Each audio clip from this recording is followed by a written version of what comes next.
Perkenalkan, nama saya Rio Sandi Salman. Latar belakang dari saya sendiri, saya berasal dari SMK Nurul Barki Semarang, yaitu angkatan ketiga. Saya ikuti rekrutmen mulai dari September 2016 sampai dengan bulan November 2016. Alhamdulillah, puji syukur saya dan keluarga panjatkan kepada Allah Subhanahu wa Ta'ala bisa menjadi seorang pegawai PLN. Bapak saya dulunya seorang cleaning service di PLN dan sekarang saya menjadi pegawai di PLN. Ini adalah sebuah mimpi saya dan keluarga yang menjadi nyata.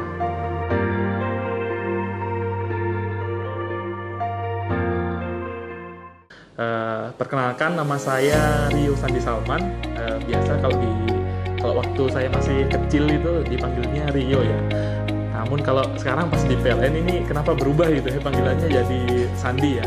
Namun yang mana-mana boleh dipanggil lah. Nanti siapa tahu sempat ketemu dipanggil Mas Rio boleh, Mas Sandi juga boleh. Nah, untuk latar belakang dari saya sendiri, saya berasal dari SMK Nurul Barki Semarang, yaitu angkatan ketiga, dan saya lulus pada tahun 2015. Dan untuk background dari sisi keluarga sendiri, saya awalnya berasal dari keluarga yang bisa dibilang keluarga yang sederhana dan jauh dari kata sejahtera ya Bapak dan Ibu, karena Bapak saya berasal dari, atau pekerjaan Bapak saya itu sebagai seorang cleaning service di sebelumnya bernama PT PLN Persero area Magelang yang sekarang berubah jadi UP3 Magelang, dan mungkin dari kisaran tahun 80-an sampai dengan purna di tahun kurang lebih tahun 2018. Pada waktu itu saya juga merasa down ataupun merasa sedih ya, karena saya yang notabene masih ingin melanjutkan sekolah, namun karena terbentur masalah biaya terancam tidak bisa melanjutkan sekolah. Namun kami tidak patah semangat. Allah Subhanahu wa Ta'ala, Tuhan Yang Maha Esa, menunjukkan jalan yang terbaik bagi saya dan keluarga. Dan pada waktu itu menjelang kelulusan saya di SMP, bapak saya yang pada waktu itu bekerja sebagai cleaning service di PT PLN Persero area Magelang mendapatkan informasi bahwa ini PLN, Yayasan PLN se-Jawa Tengah dan DIY, PLN UID Jateng dan DIY itu mempunyai yayasan yang bernama Yayasan Nurul Barki. Nah, Yayasan Nurul Barki ini mempunyai sebuah sekolah yang bernama SMK Nurul Barki yang terletak di Gunung Pati, Semarang. Sekolah ini diperuntukkan untuk kaum-kaum duafa, yatim, piatu, dan sebagainya yang difasilitasi oleh yayasan tersebut untuk bisa bersekolah karena mungkin ada permasalahan keterbatasan dana ataupun tidak bisa melanjutkan sekolah, dan ini sangat cocok dengan kondisi yang pada waktu itu saya hadapi. Di SMK Nurul Barki justru mendapatkan pengalaman yang sangat luar biasa yang mungkin teman-teman di luar SMK Nurul Barki tidak bisa mendapatkannya, yaitu yang pertama,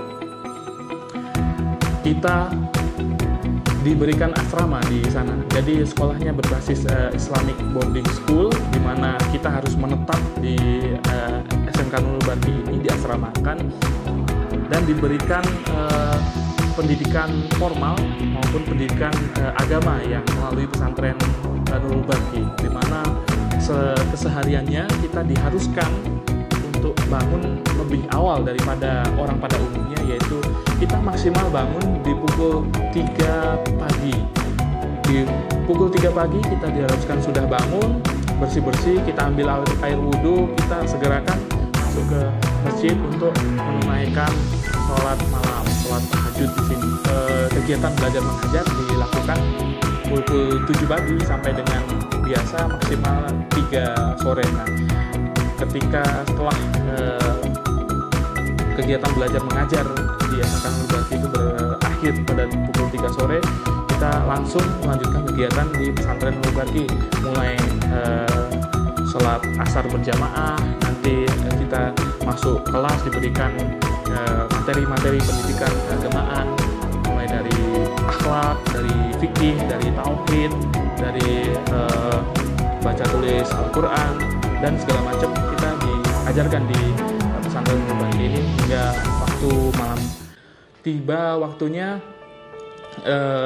kelulusan dari SMK Nurul Barki ini dilaksanakan, dan pada waktu itu dalam hati kecil saya, dalam benak keluarga saya, sungguh sangat berharap saya bisa melanjutkan ke jenjang pendidikan yang berikutnya, yaitu jenjang kuliah. Kalaupun tidak kuliah, kalau bisa ya harus menjadi pegawai PLN, karena pada waktu itu memang masih terbuka formasi untuk jenjang lulusan SMA ataupun SMK. Dan ikhtiar yang pertama saya pada waktu itu mendaftar di salah satu perguruan yang berbasis ini ya, kerjasama dengan pemerintah, yaitu Sekolah Tinggi Intelijen Negara atau biasa disingkatnya STIN. Saya ikuti rangkaian tes studi tesnya, pada waktu itu dilaksanakan di Yogyakarta.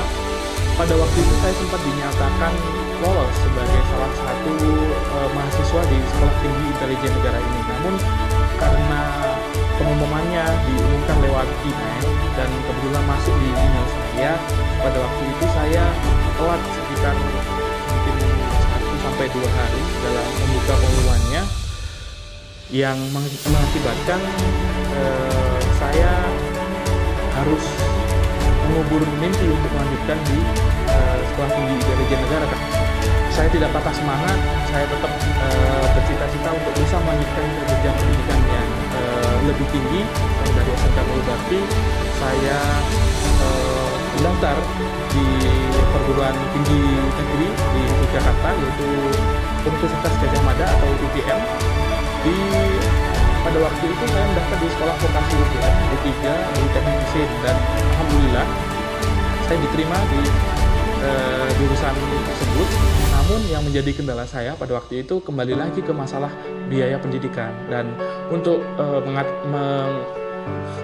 mengatasi itu saya juga mengikuti seleksi dalam memperoleh beasiswa bidik misi. Namun karena takdir mungkin berkata lain, saya tidak lolos seleksi beasiswa bidik misi, dan kembali lagi saya harus merelakan mimpi saya untuk bisa melanjutkan jenjang pendidikan di UGM. Dan setelah itu saya memutuskan untuk setidaknya ketika mimpi saya untuk bisa melanjutkan ke jenjang pendidikan yang lebih tinggi lagi itu belum bisa saya capai, setidaknya saya harus bisa mengurangi beban dari orang tua. Dan pada waktu itu saya memutuskan untuk bekerja di salah satu perusahaan di Salatiga yang bernama PT Formulatrix Indonesia. Saya sebagai programmer dari mesin CNC, kurang lebih saya jalani selama 1 bulan. Setelah 1 bulan saya ada tawaran yang bagi saya mungkin lebih menarik dari kota pahlawan, yaitu kota Surabaya. Saya memutuskan untuk menerima tawaran tersebut sebagai seorang sales engineer atau seorang marketing di salah satu perusahaan supplier untuk peralatan pneumatik, hidrolik, dan elektrik di Surabaya. Alasan saya menerima tawaran dari Surabaya adalah karena saya masih berkeinginan untuk melanjutkan ke jenjang pendidikan kuliah. Maka dari itu saya terima di Surabaya, dan saya kumpulkan gaji demi gajinya tiap bulan saya pakai untuk mendaftar di salah satu perguruan tinggi swasta di Surabaya. Saya mengikuti kuliahnya hingga sampai 3 semester.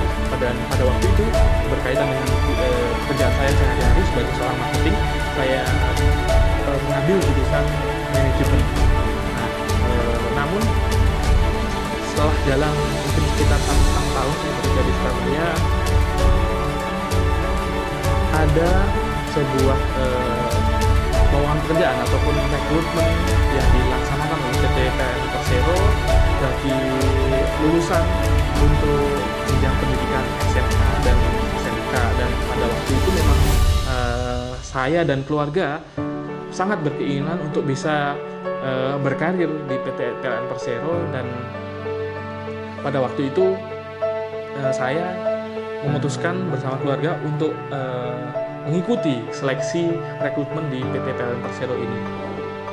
Singkat cerita, tahap demi tahap tes saya ikuti, dan tibalah di hari pengumumannya. Kalau saya nggak salah ingat, pada waktu itu saya ikuti rekrutmen mulai dari September 2016 sampai dengan bulan November 2016, dan pengumuman dilakukan pada bulan Desember 2016. Dan alhamdulillah, puji syukur saya dan keluarga panjatkan kepada Allah Subhanahu wa Ta'ala, Tuhan Yang Maha Esa, karena pada waktu itu saya adalah salah satu dari orang yang diterima masuk atau diterima mengikuti rekrutmen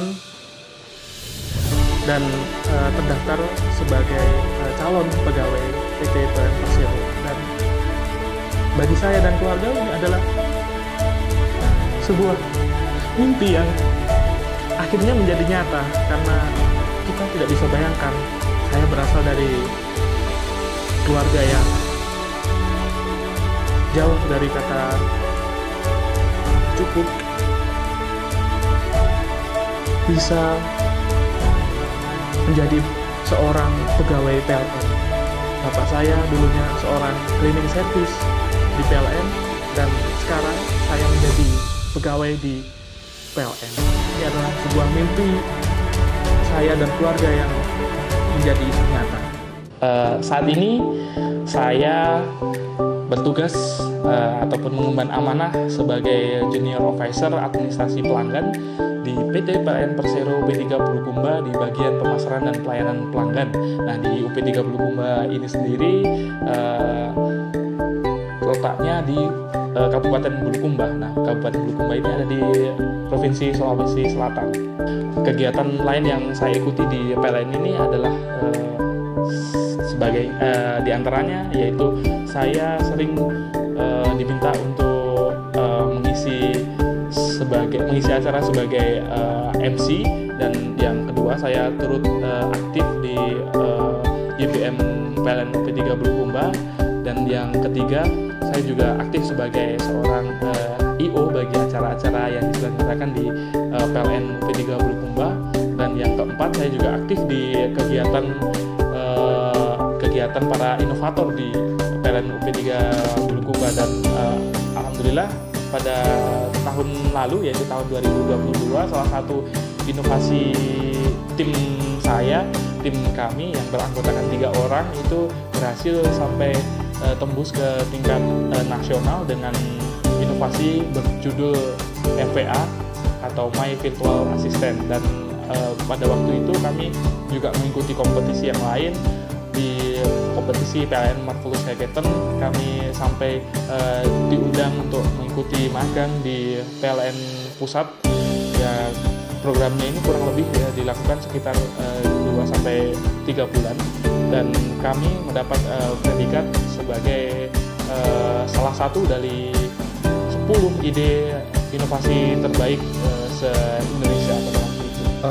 Sedikit bercerita juga mengenai nilai-nilai yang diajarkan di SMK Nurul Bakti yang sampai dengan detik ini masih saya bawa, masih saya ikuti. Dan pada waktu proses rekrutmen di PLN itu semua yang saya masih terapkan di kehidupan sehari-hari adalah yang pertama, kita di SMK Nurul Bargi ini diajarkan untuk taat beribadah, mulai dari ibadah wajib utamanya yaitu dari sholat, dari puasa, maupun dari ibadah-ibadah sunnah, mulai dari yang sering kami amalkan di SMK Nurul Bargi yaitu dari sholat tahajud, dari sholat duha, itu masih tetap saya amalkan sampai dengan saat ini, dan saya anggapnya ini adalah salah satu kebutuhan bagi saya dan sebagai penyemangat dari sisi spiritual untuk saya dalam mengikuti seleksi di PLN maupun sampai sekarang bisa bekerja di PT PLN Persis. Besar harapan saya bagi teman-teman ataupun adik-adik saya di luar sana yang berada di bawah naungan Yayasan PLN, YBM PLN, mulai dari SMK Nurul Bargi ataupun sekolah yang lainnya, tetap semangat, gantungkan cita-citamu setinggi mungkin, dan tetap berusaha sekeras mungkin. Kalau orang lain berusaha 1 kali, kita harus 10 kali lipat, bahkan berpuluh-puluh kali lipat. Kita harus tetap berusaha untuk mencapai itu sendiri. Dan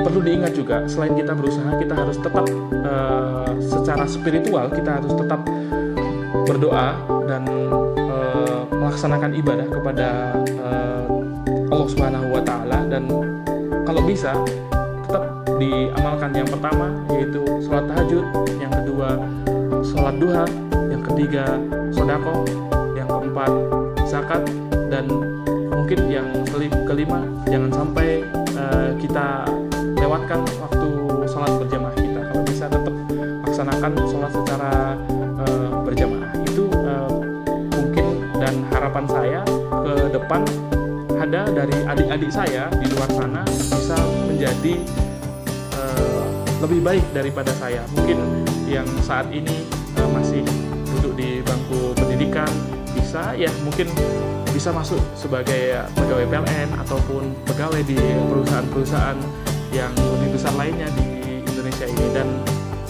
tetap dibawa dari sisi keagamaannya, dari kita sebagai insan yang harus selalu bertakwa kepada Allah Subhanahu wa Ta'ala.